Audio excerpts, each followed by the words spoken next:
Washington state governor predicts summer full of blackouts, destruction, and death. He says it's shaping up to be a deadly summer. Everyone, Johnny Storm, Don't Speak News. Well, you may or may not hear about this on mainstream, but we'll get into it right now anyway. Governor Jay Inslee, right here in Washington, where I live, he sent an eerie letter to supporters on Monday, predicting that they're in for a summer of blackouts, destruction, and death over the alleged climate crisis. So this letter was sent directly after Governor Inslee gave tacit support for destroying 4 dams along the Snake River. And that accounts for 8% of Washington's annual electricity generation.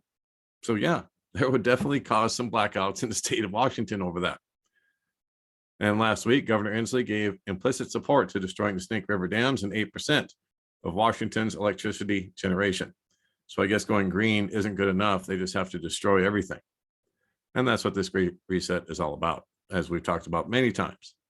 But I mean, it's just wild to see it happening right here in front of me in real time. So today he sent an email warning about electricity shortages this summer. So here's Todd Myers, who at Washington Policy Green, who tweeted this out. Last week, Governor Inslee gave implicit support to destroying the Snake River dams and 8% of Washington electricity generation. Today, he sent an email warning about electricity shortages this summer. It said that heightened temperatures will catastrophically disrupt electrical grids nationwide, resulting in death. He said it's shaping up to be a deadly summer. He went on to say, as the climate crisis worsens, we're facing the most extreme weather in history.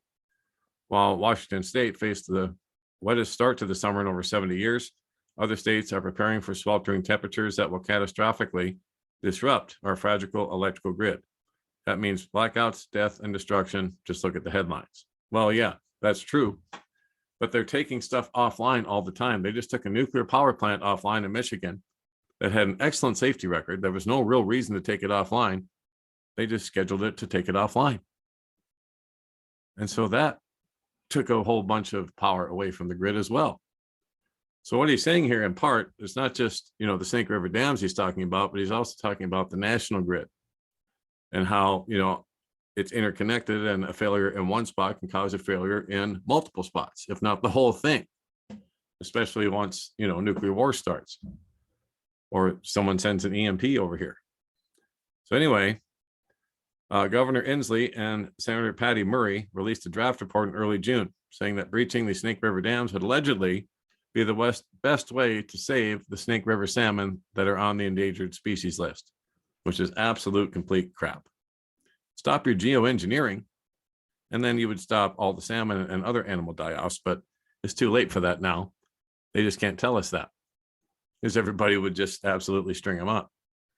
But anyway, Center Square reports that the proposal would cost taxpayers between $10.3 billion and $27.2 billion. As finding other ways to provide irrigation and electricity does not come as an easy feat. No, and you have to disrupt the environment even more. So this makes absolutely zero sense, except to decimate the United States from the inside out.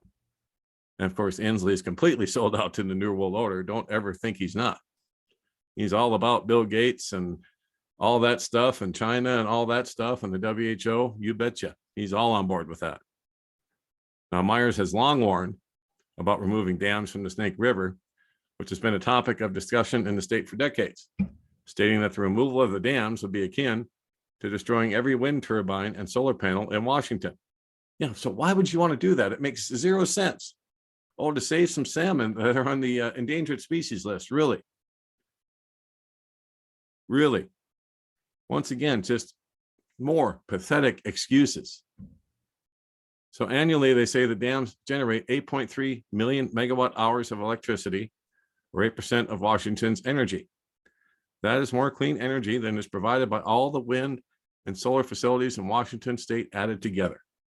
And yet they want to blow them all up. So during legislative session earlier this year, Governor Inslee vetoed House Bill 1623 to address the risk of rolling blackouts and power supply inadequacy events, despite the bill unanimously passing through both the state House and Senate. And keep in mind, guys, this is a democratically controlled state. The east and the west side of the states are a lot different from each other. I'm just saying, for this bill to pass unanimously, And then for him to veto it is unreal. He said that ensuring our electricity grid continues to reliably provide power to Washingtonians is a priority for me as well, which is why we have multiple state agencies already working on this issue. That's what Inslee wrote in his veto letter. Not saying, how they're working on it or how much progress they're making. They're just working on it, so don't worry about it. Even though this bill passed unanimously.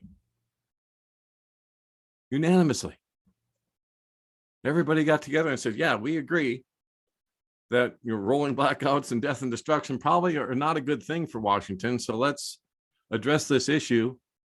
And they did it unanimously, which is almost unheard of in any government.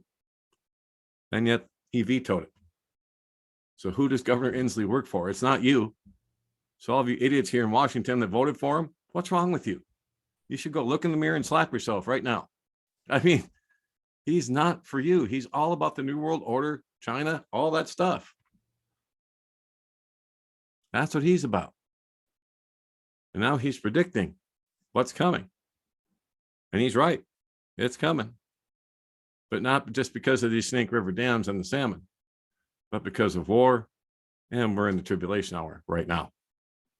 All right. Well, I just had to throw this up there because it just obviously jumped off the screen.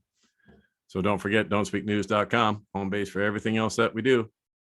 I want to thank everybody who's contributed to the annual website and security fundraiser for July 2022. We're almost there. And thank you very, very much for that. And just put up this story here that we can't speak about here on YouTube, so I won't even mention the title, but it's on don'tspeaknews.com. It'll be the first story you come to.